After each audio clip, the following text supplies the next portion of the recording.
Hello, I'm Tim Loughton, MP for East Worthing and Shoreham, and also the co-chair of the all-party group for WASPI, and I'm delighted that I'm still the co-chair, having been re-elected along with Caroline Harris, the Labour MP for Swansea, who was also co-chair of that group. Now, when I talk about WASPI, this always causes some confusion, because when the all-party group talks about WASPI, we're referring not just to the main WASPI limited groups they're now called, but all the other various interest groups around getting a fair deal for those women from the 1950s who have been disproportionately discriminated against on the changes to the state pension age. And I think there's been quite a lot of confusion on social media recently about who is WASPI. Well, the group's talking about all those women affected in the 1950s. Now, I've been asked just to do an update podcast because it's been a while since various things happened in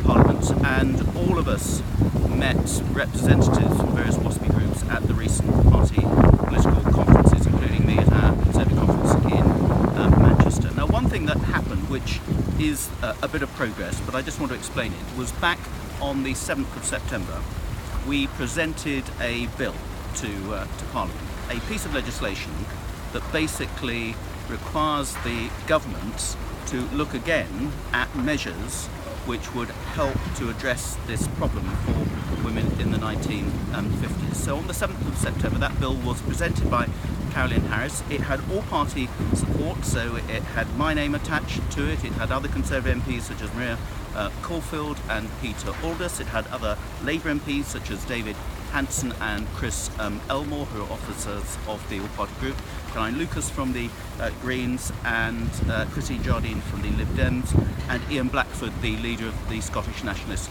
Party. So I'm pleased that it's got cross-party support. So what does that actually mean? What it doesn't mean, I'm afraid, is that there's going to be legislation coming in imminently to address this problem. The problem we do have is the only way we can get legislation to help out women from the 1950s is either for the government to say, okay, we acknowledge there's a problem and we are going to do something about it off our own bat, and some of us have been really trying to get them to do that for a long time, and there's still no sign of that happening. And I say that as a Conservative MP, and I'd like Theresa May and my government to do more on that.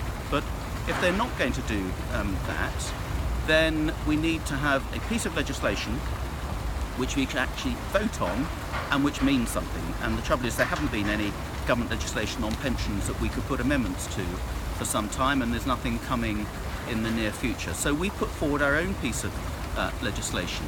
We're going to do some work on putting some detail into that, and the all-party group has got a bit of resource to help do that now. They're going to be consulting with all the different interested groups in this, and then that bill will come before the House of Commons behind me on April the 27th.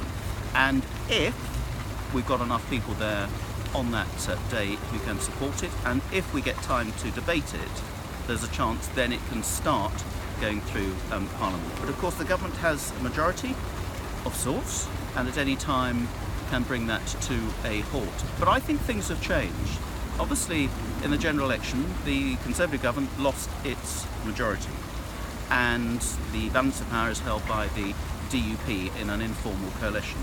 Interestingly, the DUP are supporters of the women from the 1950s cause, and so if it did come down to a vote, there is a strong chance that not only will we get DUP votes, but obviously it also relies on enough Conservative MPs such as me prepared to stick their heads above the parapet, as I've done in the past, and vote to get legislation through that would help women born in the 1950s. So the dynamics have changed. I think there's a stronger chance of getting legislation through Parliament now, but it's still largely in the government's control as to when we have opportunities to actually vote on that legislation. So we've reformed the all-party parliamentary group.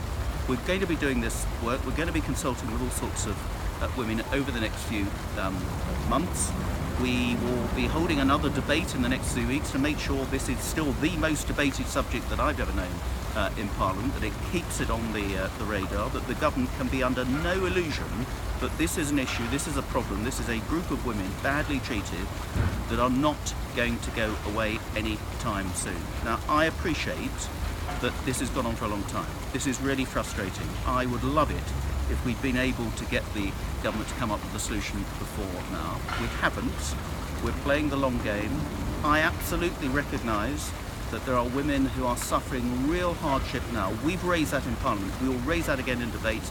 We've raised that in the numerous delegations we've taken to see Secretary of States for the Department of Work and Pensions, and we've asked for another meeting with the latest Secretary of State as well.